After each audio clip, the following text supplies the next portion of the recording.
వార్షికోత్సవం సందర్భంగా Meenakshi test tube baby centre Guntur నందు ఐవీఎఫ్ ట్రీట్మెంట్ పై 40% రాయితీ. పెళ్ళైన ఫస్ట్ నైట్ రోజే హెడ్ఏక్ వస్తుందని పడుకున్నాను సార్. మా హస్బెండ్ కాల్ మాట్లాడతా అని పక్కకి వెళ్ళిండు సార్. తర్వాత పొద్దున్నే లేచేదలకే ఇంట్లో లేడు సార్, ఎక్కడికో వెళ్ళిపోయినాడు. అది కదమ్మా, హనీమూన్ అంటే ఇద్దరు వెళ్ళాలి కదమ్మా, అతను ఒకడే వెళ్ళిపోతే ఎలాగమ్మా? నేనేమైనా తప్పు చేసినానా? ఎవరితోనో తిరుగుతున్నానా? నాతో ఎందుకు ఉండట్లేదు మీరు?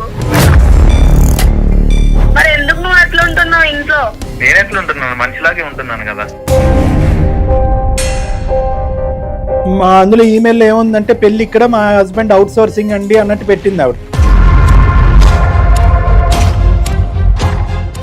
అసలు ఏం జరుగుతుంది అనేటటువంటి అంశం మీరు క్లారిఫికేషన్ అసలు చేసుకుంటే ప్రాబ్లం లేకపోతే నేను ఎందుకు వాళ్ళకి చెప్తాను చెప్పు? నువ్వు ఉండమ్మా, ఆగండి ఒక్క నిమిషం. పాస్ లో నేనేదో లవ్ చేసి బ్రేకప్ అయినట్టు తిడుతున్నారు మీ అమ్మ వాళ్ళు. నేను ఏం చేసినానని అసలు సార్ మీతో నేను మాట్లాడతాను సార్ ఒకసారి. చెప్పండి, పర్లేదు, తప్పకుండా. చిన్నప్పటి నుంచి నాకు కొంచెం ప్రాబ్లం ఉంది సార్ ఒకటి. కాకపోతే నన్ను ఎందుకు పెళ్లి చేసుకున్నావు నువ్వు? అందరూ పారిపోయారు, నువ్వు అడ్డంగా దొరికేవి. సో మీకు పెళ్లి అంటే కనుక ఒక అమ్మాయి పక్కన కూర్చోవటం కాదు, పెళ్లి అందరి సమక్షంలో చేసుకోవటమే కాదు, ఫస్ట్ నైట్లో ఆ కార్యక్రమం అంటే కూడా మీకు ఆ టెన్షన్ భయం కూడా ఉంది.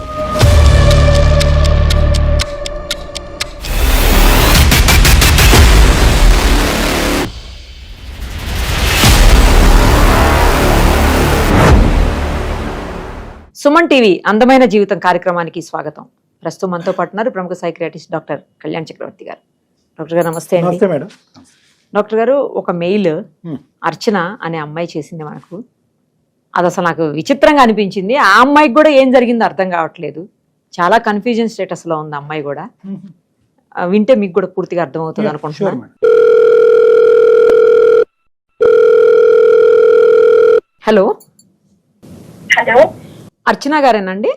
అండి, మీరెవరు? నేను నిరుపమ, సుమన్ టీవీ అందమైన జీవితం కార్యక్రమం నుంచి కాల్ చేస్తున్నానమ్మా. మీరు మాకు మెయిల్ చేశారు కదా, అందుకని కాల్ చేస్తున్నాను. మనతో పాటు డాక్టర్ కళ్యాణ్ చక్రవర్తి గారు కూడా ఉన్నారు. థాంక్యూ మేడం, నా మెయిల్ కి రిప్లై ఇచ్చినందుకు. అసలు ఏం జరిగింది అనేది డాక్టర్ గారికి చెప్పండి, అప్పుడు దీనికి ఒక పరిష్కార మార్గాన్ని వెతికే ప్రయత్నం చేద్దాం. Okay madam. అర్చన నమస్తే అమ్మా. నమస్తే సార్. మేడము కొద్దిగా ఇందాకేదో అర్థం కానటువంటి విషయము అందరినీ మాకే కన్ఫ్యూజన్ గా ఉందని అన్నారు. ఏంటమ్మా అసలు ఏంటి ఇష్యూ, ఏంటి, ఎవరిది ప్రాబ్లము? నా హస్బెండ్ సార్. ఎక్కడి నుంచి మొదలు పెట్టాలో, ఏం చెప్పాలో ఏం అర్థం కావట్లేదు సార్. చెప్పండి, పర్వాలేదు. మ్యారేజ్ అయ్యి 1 month అయింది సార్.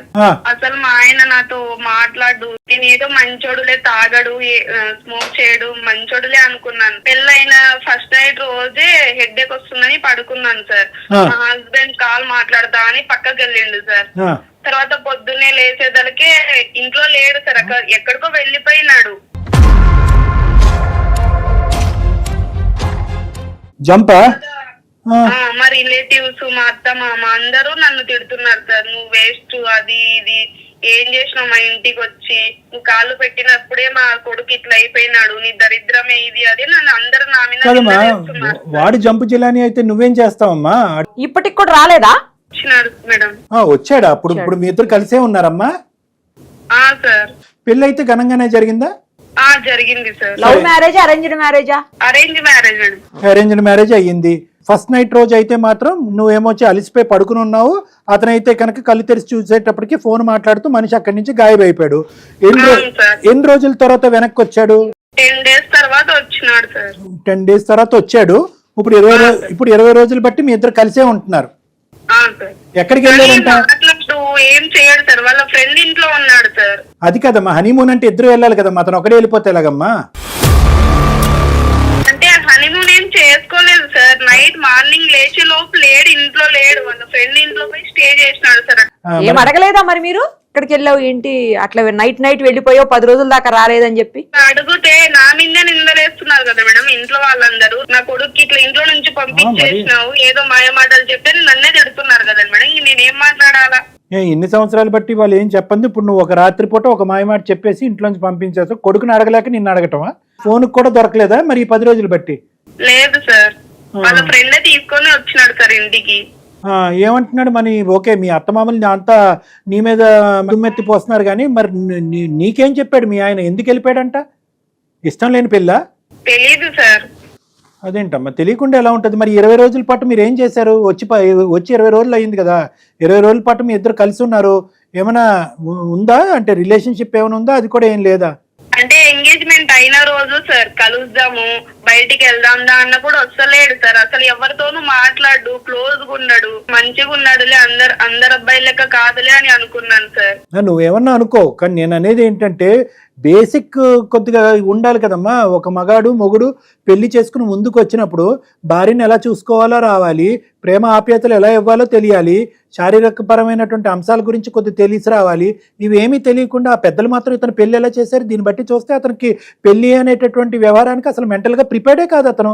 అసలు అది అర్థం కాకనే మీకు వేసాను సార్. సో ఇప్పటికీ కూడా 20 రోజుల పాటు నీ దగ్గర మొగుడైతే కనుక తిరిగి వచ్చాడు అనేటటువంటి మాటే గాని మనిషిలో ఎటువంటి చలనం గాని ఏమీ లేదు. ఏం లేదు సార్. వాళ్ళ పేరెంట్స్ ఎలాగా అతన్ని సమర్థిస్తారు? మొహమాటం ఎక్కువ నా కొడుకుకి, ఏం మాట్లాడు, నువ్వే చూసుకో అని చెప్పినారు సార్. అంటే ఇంట్రావర్ట్లు ఉంటారు కానీ మరి ఇంత ఉంటారా? ఇంట్రోవర్ట్ ఒకటి మేడం, ఇంట్రోవర్ట్ లేదంటే భయస్థుడు, ఇంకోటి ఏదన్నా ఉండొచ్చు, లేదంటే సెక్షువల్ గా పెర్ఫార్మెన్స్ లేకపోవచ్చు, ఏమైనా రకరకాలు ఉండొచ్చు. బట్ ఏంటంటే కనుక అతని యొక్క లోపం ఏంటి అనేది తల్లిదండ్రులకి అటువైపు కుటుంబ సభ్యులకి అస్సలు తెలియదు అనుకోవటానికి లేదు. వాళ్ళు ఏంటంటే ఈ అమ్మాయి మీద అబాండం దానికి ఏంటంటే అసలు సమస్యకి పరిష్కారమే లేకుండా పోయింది. అవునమ్మా కొద్ది పిరికోడమ్మా, భయస్తుడమ్మా, కొద్ది నిదానంగా అలవాటు చేయమా, లేదంటే డాక్టర్ దగ్గరికి వెళ్ళండి అని వాళ్ళు సపోర్టివ్ గా ఉంటే కనుక బాగుండేది. నువ్వు పెళ్లి చేసుకున్నావు కాబట్టి నీ ఇష్టం అంత నీదే బాధ్యత అంటే నువ్వేం చేసావో తప్పు కదా మేడం. సరే ఆయన ఫోన్ కలప, ఫోన్ ఒకసారి కలపమ్మా. ఏం పేరు మీ హస్బెండ్ పేరు? కలపండి అమ్మా. The person you're speaking with has put your call on hold. Please stay on the line. మీరు మాట్లాడే వ్యక్తి మీ కాల్ ని. హలో హలో చెప్పు. ఎక్కడున్నారండి? ఆఫీస్ లో ఉన్నాను. ఏమైందండి అసలు మీకు? ఎందుకు నాతో మాట్లాడడం లేదు? ఎందుకు కలిసి ఉండట్లేదు నాతో? నాతో ఏమన్నా ప్రాబ్లమా మీకు? నేను ఎప్పుడు చెప్పలేదు నీకు ప్రాబ్లం అని. మరి ఎందుకు నాతో ఉండడం లేదు? మీ అమ్మ నాన్న చూస్తే నేనేదో తప్పు చేసినట్టు తిడుతున్నారు, చూస్తున్నారు నన్ను అలా తప్పుడు దాని లెక్క. ఇప్పుడు మంచిగా ఉంటున్నాం కదా. ఏం మంచిగా ఉంటున్నారు? తినారుగా అనోగిస్తున్నాను, అది నాకు తెలుసు, మీకేం తెలియదు కదా. మీకేం తింటారు, వెళ్ళిపోతారు ఆఫీస్ కి. అనోగిస్తుండేది, నరక అనోగిస్తుండేది నేను ఇక్కడ ఇంట్లో వాళ్ళతో. ఏం మాట్లాడండి. ఏం మాట్లాడాలి? రోజు మాట్లాడేదే కదా. మీరు నాతో హ్యాపీగా ఉన్నారా? నేను హ్యాపీగా ఉన్నాను. నాతో ఉండట్లేదు కదా. నేనేమైనా తప్పు చేసినానా? ఎవరితో తిరుగుతున్నానా? నాతో ఎందుకు ఉండట్లేదు మీరు? నా వల్ల నీకేమన్నా ప్రాబ్లమా ఇంట్లో? నేను ఎప్పుడు చెప్పలేదు కదా నీకు ప్రాబ్లం అని. మరి ఎందుకు నువ్వు అట్లా ఉంటున్నావు ఇంట్లో? నేను ఎట్లా ఉంటున్నాను? మనిషిలాగే ఉంటున్నాను కదా. ఇవన్నీ కాదులే గాని సుమన్ టీవీ వాళ్ళకి కాంటాక్ట్ చేస్తా, మాట్లాడండి. ఏం మాట్లాడతారు? నాకేం పని వాళ్ళతో? నువ్వెందుకు కాంటాక్ట్ చేశావు? వాళ్ళతో మన లైఫ్ రోడ్డు పాలు చేద్దామని చూస్తున్నావా ఏంటి? మేము సుమన్ టీవీ అండి, అందమైన జీవితం కార్యక్రమం నుంచి నాతో పాటు డాక్టర్ కళ్యాణ్ చక్రవర్తి గారు కూడా ఉన్నారు. మీ వైఫ్ మాకు మెయిల్ చేశారండి మీ ఇష్యూ గురించి. అందుకనే మేము ఆమెకు కాల్ చేశాము, మేము మీకు కాల్ కలపమని చెప్పాము. ఇప్పుడు మీరు మాట్లాడినంతా కూడా మేము విన్నాము. చెప్పండి. అంటే ఆవిడ పంపించినటువంటి ఈమెయిల్ పంపించారు ఆవిడ, కానీ ఆ ఈమెయిలే మాకు అర్థం కానటువంటి పరిస్థితి. మా అందులో ఈమెయిల్ ఏముందంటే పెళ్లి ఇక్కడ, మా హస్బెండ్ అవుట్ సోర్సింగ్ అండి అన్నట్టు పెట్టింది ఆవిడ. మరి ఆమెతో మాట్లాడుకోండి, నాకెందుకు కాంటాక్ట్? ప్రాబ్లం ఇంట్లో. ఇప్పుడు ఆవిడ సమస్య మీరైనప్పుడు ఆవిడతో నేను ఎలా మాట్లాడతామండి? ఆవిడ మాకు కంప్లైంట్ పెట్టి ఒక ఇమోషనల్ సమస్య ఉంటే మేమిద్దరం చూసుకుంటాం, మీకేం పని అండి? ఒక్క నిమిషం మా మాట వినండి. ఇక్కడ ప్రాబ్లం అనేటటువంటిది కేవలం ఆవిడ సమస్య గురించి మాకేం పంపించలేదు. పెళ్ళైనటువంటి ఫస్ట్ నైట్ రోజే మా హస్బెండ్ కనిపించకుండా పోయాడు, ఎక్కడికి వెళ్ళాడో కూడా తెలీదు. కొన్ని రోజుల తర్వాత వాళ్ళ ఫ్రెండ్ మళ్ళీ డ్రాప్ చేశాడు మా ఇంట్లో. పోనీ వెనక్కి వచ్చినటువంటి వ్యక్తి ఇప్పటి వరకు మాట లేదు, మంచి లేదు, సంతోషం లేదు, ఏమీ లేదు. ఎక్కడ గొంగలు అక్కడే ఉంది. పైపెచ్చి ఏంటంటే మా అత్తారు అందరూ కూడా నా మీద దుమ్మెత్తి పోస్తున్నారు, నువ్వే మా ఆయనకి మా కొడుకు ఏదో ఇచ్చేసేసావు కాబట్టి వాడు అలా అయిపోయాడు, పెళ్లికి ముందు బాగానే ఉన్నాడు, ఇటువైపు ఒక గన్ను అటువైపు ఒక గన్ను, ఈ 2 గన్నులు నేను తట్టుకోలేకపోతున్నానండి, మాకు హెల్ప్ చేయండి అని చెప్పి ఆవిడ మాకు ఫోన్ చేసి. మీరు చూసారండి? మేము చూడలేదు కాబట్టి మీ దగ్గర నుంచి క్లారిటీ అయ్యా.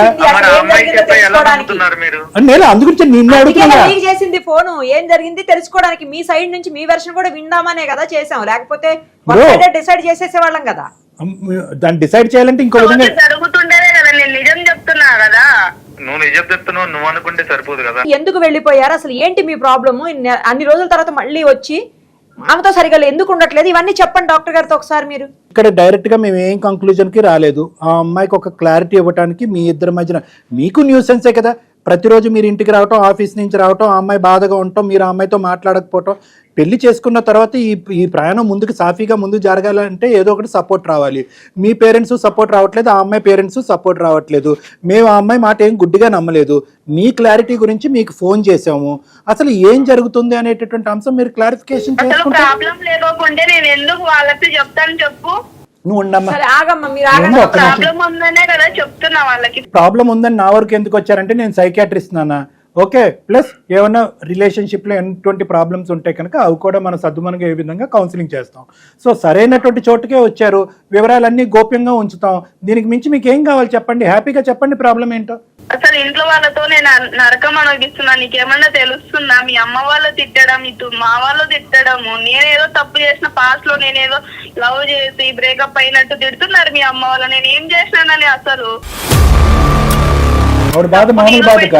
అంటే నేనేం చేయాలా? అసలు ఏం జరిగిందో చెప్పండి గారు, సార్ తోటన్నా షేర్ చేయండి ఏం జరిగిందో. హ్యాపీగా పెళ్లి చేసుకుని నేను మాట్లాడతాను సార్ ఒకసారి. చెప్పండి, పర్లేదు, తప్పకుండా. చిన్నప్పటి నుంచి నాకు కొంచెం ప్రాబ్లం ఉంది సార్ ఒకటి. అదేంటంటే ఏదైనా ఎవరితోనైనా మాట్లాడాలన్నా, లేకపోతే ఏదైనా ఇంటర్వ్యూకి వెళ్ళి ఏదైనా ఇంటర్వ్యూ ఇవ్వాలన్నా, ఫ్రెండ్స్ ఏమైనా స్పెండ్ చేయాలన్నా కొంచెం నాకు అదొక భయం సార్. అంటే ఉండకలే, నాతో ఉండొచ్చు కదా, నేనే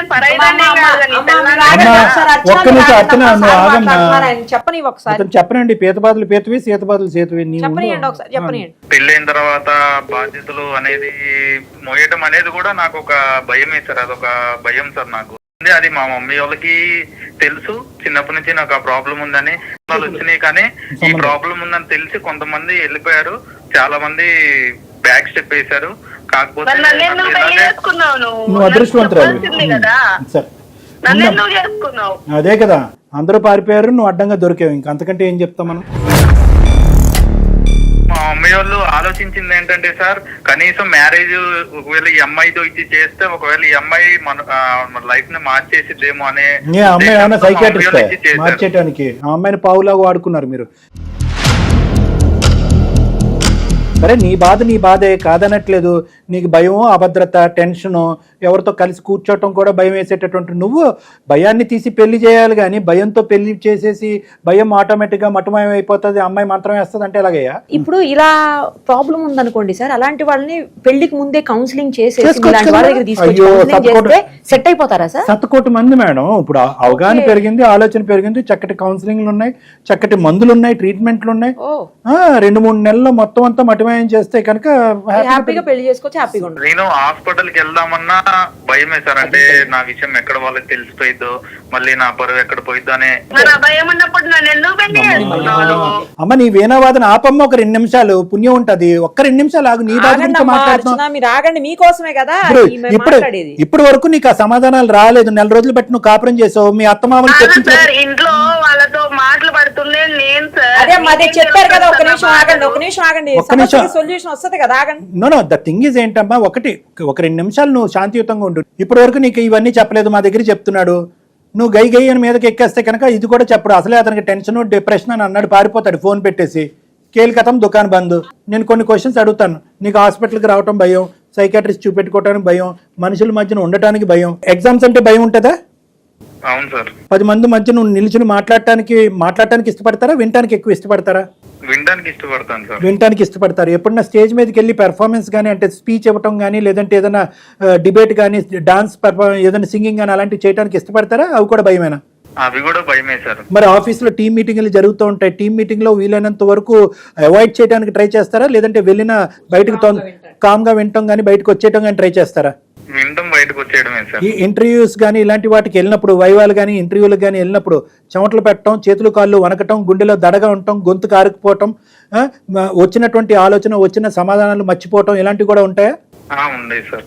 సో బేసికలీ అది మేడం ఇతనికి ఉండేది ఏంటంటే యాంగ్జైటీ, పర్ఫార్మెన్స్ యాంగ్జైటీ అంటారు, అది ఉందన్నమాట. కానీ ఒకటి చాలా సులభమైనటువంటి ట్రీట్మెంట్, ఈజీ ట్రీట్మెంట్. నేను ఒకటి ఆ అమ్మాయి సైలెంట్గా ఉండంటే ఊరుకుంది. కానీ ఎంతమంది ఆడపిల్లలు ఈ రోజుల్లో ఇలాంటి, నిజంగా చెప్పాలంటే మోసం, ఎంతమంది ఆడపిల్లలు ఇలాంటి మోసం. అది ట్రీట్మెంట్ లేనటువంటి జబ్బు కాదు, చాలా సింపుల్ జబ్బే. చాలా మందికి 100 మందిలో 30 మందికి ఉంటుంది, మీకు తెలుసో తెలీదు. 30 మంది ట్రీట్మెంట్కి వస్తారంటే రారు. ఒకరికొక ప్రక్రియ ఉంటుంది, ఒక విధంగా ఒకరు బయటపడతారు, ఒకరు. ఏదేమైనా కూడా మీ పెద్దవాళ్ళు అన్నీ తెలుసు కూడా, అన్ని పెళ్లి చూపులు క్యాన్సిల్ అయినా కూడా ఎవరో ఒక బక్రా దొరుకుతారు అన్నట్టుగా అనవసరంగా ఈ అమ్మాయి కళ్ళు మూసుకోగానే టప్మని తాళి కట్టేయటం అనేటువంటిది మాత్రం తప్పు. అది క్షమించరానటువంటి నేరం నీ తరపున కానీ మీ కుటుంబ సభ్యుల తరపున కానీ. ఈరోజు ఆ అమ్మాయి మాకు ఈమెయిల్ పంపించింది కాబట్టి దీనికి సంబంధించిన డయాగ్నోసిస్, ట్రీట్మెంట్ నేను మాట్లాడుతున్నాను. ఒకప్పుడు చెప్పకపోయి ఉంటే కనుక ఆ అమ్మాయి జీవితం సర్వనాశనం అయిపోయి ఉండేది. మీకు హ్యాపీగా విడాకులు ఇచ్చేసి మీ దారిని మీరు చూసుకుని ఉండేవాళ్ళు. ఒక ఆడపిల్ల జీవితం పాడైనట్టేగా. ఈ విషయం మీద భయం ఉండేటటువంటి వాళ్ళకి ఆ విషయం మీద కూడా భయం ఉంటుంది. ఏంటంటే నేను ఆ first night, second night, third night, ఆ నైట్ల గురించి చెప్తున్నాను. సో ఆ విషయమైనటువంటి భయాలు కూడా ఉంటాయి. ఆ అమ్మాయి నా గురించి ఏమన్నా అనుకుంటుందో లేదో, నాకు పిల్లలు పుడతారో లేదో, ఇలాంటి అనుమానాలు, భయాలు కూడా ఉంటాయి. అవేమన్నా ఉన్నాయా మీకు? అంటే అమ్మాయి దగ్గరికి వెళ్దామన్నా నాకు కొంచెం స్వెట్ వస్తుంది, అంటే భయం, మళ్ళీ ఒక ఆలోచన అలానే వచ్చేస్తుంది సార్ నాకు ఆటోమేటిక్ గా. సో మీకు పెళ్లి అంటే కనుక ఒక అమ్మాయి పక్కన కూర్చోవటం కాదు, పెళ్లి అందరి సమక్షంలో చేసుకోవటమే కాదు, ఫస్ట్ నైట్ లో ఆ కార్యక్రమం అంటే కూడా మీకు ఆ టెన్షన్, భయం కూడా ఉంది. ఎంత తప్పు నాన్న, చదువుకున్న వాడివి, సాఫ్ట్వేర్ ఉద్యోగం చేసుకుంటున్నావు, అన్ని విధాలుగా బాగున్నావు, అన్నీ బాగానే ఉన్నాయి, ఆలోచన ఉంది, వివేకం ఉంది అని అనుకుంటే కనుక ఇంత అనాలోచితంగా ఒక ఆడపిల్ల జీవితాన్ని ఇది చేద్దాం అనుకున్నారా? ఇప్పుడు మా అమ్మాయికి ఆయన అలానే ఉంటే నా జీవితం నాశనం అయిపోతుంది కదండి సార్. ఆ ఇంట్లో నేను ఎప్పటికైనా పని మనిషిలానే బతకాలి కదండి సార్. లేదమ్మా, నేను అందు గురించే చెప్తున్నాను కదమ్మా. ఎంతో మందికి నేను చెప్పేటటువంటిది ఏంటంటే ఇది పూర్తిగా నయం చేసేటటువంటి పరిస్థితే. దీని గురించి పెద్దగా ఆలోచించి భయపడవలసినటువంటి అవసరం లేదు. దీనికి చక్కటి ట్రీట్మెంట్ మార్గాలు ఉన్నాయి. అది పెళ్లికి ముందు జరగవలసింది అసలైతే అది పెళ్లి తర్వాత మనం చేస్తాం. నేను చేస్తాను కదా, ఆ చక్కటి ట్రీట్మెంట్ చేస్తాను. త్వరగానే అతనికి ఆ భయాలు, ఆ టెన్షన్లు అవన్నీ పోతాయి. మీరిద్దరు హ్యాపీగా కలిసిమెలిసి హ్యాపీగా ముందుకెళ్ళొచ్చు. వాళ్ళెవరు నిన్ను బ్లేమ్ చేయడానికి అవకాశమే లేదమ్మా. మీ సైడ్ తప్పు పెట్టుకుని మీ పేరెంట్స్ వచ్చి ఆ అమ్మాయిని నానా మాటలు ఉంటుంటే కనుక మీరు నోరు మూసుకుని ఊరుకోవటం కూడా పద్ధతి కాదండి. అంటే అతనికి తెలుసో లేదో వాళ్ళు అనే మాటలు చెప్పుంటది కదా మేడం, సాయంత్రం వచ్చేటప్పటికి ఇలా అంటున్నారు, అలా అంటున్నారు అని చెప్పుంటది కదా. అట్లీస్ట్ మీరు పుండిమే కారం జల్లేటటువంటి విధంగా మీరు ఎలా ఉండి ఒక విధంగా ఆ అమ్మాయి బాధపడుతుంటే కనుక మీరు ఆఫీస్కి వెళ్ళినప్పుడు ఇంట్లో ఉండేటటువంటి వాళ్ళు ఆ అమ్మాయి మీద విరుచుకు పడుతున్నారు, అది తప్పు కదా. అసలు నన్ను పట్టించుకుంటే కదా అండి సార్, అసలు నాకు అలా చూడాడు, ఏం మాట్లాడు, ఇంకా నేను ఏం చెప్తే ఏం పట్టించుకుంటాను. మీరు పెళ్లి అనేటటువంటిది ఒక ట్రీట్మెంట్ కింద, పెళ్లి అనేటటువంటిది ఒక ఎస్కేప్ రూట్ కింద చూశారు. మీరు జబ్బు అనేది ఉంది అని చెప్పకుండా చేయటం అనేది, పెళ్లి చేసుకోవడం అనేది నేరమే, తప్పే. కానీ ఎటొచ్చి ఏంటంటే మిగతా అన్ని విధాలుగా మంచి వ్యక్తి కాబట్టి ఇప్పటికీ కూడా అతనికి ఉన్న సమస్య ఏంటి, డయాగ్నోసిస్ ఏంటి అనేది నాకు అర్థమైంది. దానికి ఎటువంటి ట్రీట్మెంట్ మార్గాలు ఉన్నాయి అనేది కూడా నేను చెప్పాను. కౌన్సిలింగ్ ఉంటుంది, మెడిసిన్స్ ఉంటుంది. త్వరితగా అంటే వీలైనంత తొందరగా 6 వారాల నుంచి 2 నెలల లోపే అతను జబ్బు నయం అవడానికి అవకాశం ఉంటుంది. ఎటువంటి సైడ్ ఎఫెక్ట్స్ లేకుండా మీ హస్బెండ్ అన్ని విధాలుగా పెర్ఫామ్ చేస్తూ మీ దగ్గరికి హ్యాపీగా వచ్చి మీ ఇద్దరు హ్యాపీగా ఉండేటటువంటి దానికి 100%, 100కి 100% అవకాశం ఉందని నేను చెప్తున్నా. మరి ఇదంతా విన్న తర్వాత నువ్వు ఎటువంటి అభిప్రాయానికి రాబోతున్నావు? సార్ మీరు భరోసా ఇస్తానంటే నేను బాగుంటాను సార్. ఓకేనమ్మా, ఓకే. మరి మిగతా అన్ని విషయాల్లో మంచోడే కదమ్మా, ఇంకేమైనా అనుమానాలు ఉన్నాయా? మంచోడే సార్. నీకు ఇంక వేరే సమస్యలు కానీ వేరే అనుమానాలు కానీ, అంటే ఇప్పుడు నా దగ్గర రావట్లేదు అంటే యూజువల్ గా అంటారు కదా, వేరే ఆడపిల్ల దగ్గరికి వెళ్తున్నాడు అలా అంటారు కదా, అలాంటివి ఏమి లేవు? అలాంటివి ఏం లేవు సార్. ఆయన మంచోడనే కదండి సార్ నేను పెళ్లి చేసుకుని ఇన్ని రోజుల తర్వాత కూడా ఉన్నాను, లేదంటే వెళ్ళిపోతుంది కదా. ఓకే ఓకే, రైట్ అమ్మా. అమ్మా, నేను అంత భరోసా యూజువల్గా ఎవరికి ఇవ్వనమ్మా. ఆ డిజీజ్ ఏంటి, ఆ డయాగ్నోసిస్ ఏంటి, ఆ ట్రీట్మెంట్ ఏంటి అనేది ఎన్నో సంవత్సరాలు బట్టి నేను చేస్తున్నాను కాబట్టి నాకు చాలా ఈజీ కాబట్టి నీకు ఆ కాన్ఫిడెన్స్ ఇస్తున్నాను. లేదంటే నీ జీవితంతో ఆడుకోవాల్సిన అవసరం నాకు లేదు. రండి, ఇద్దరు కలిపి క్లినిక్ రండి. ఆ అమ్మాయి కూడా ఎటువంటి నిర్ణయం తీసుకోవట్లేదు, మీతో పాటే కలిసి హ్యాపీగా ప్రయాణం చేయడానికి, ఈ ట్రీట్మెంట్కి సపోర్ట్ చేయడానికి ఆవిడ డిసైడ్ అయింది కాబట్టి నీ పంట పడినట్టే. కేసులు పోతే చీటింగ్ కేసులు వేస్తే మేడం అంతే కదా. సరే, ఓకే రండి అమ్మా, బాయ్ మేడం.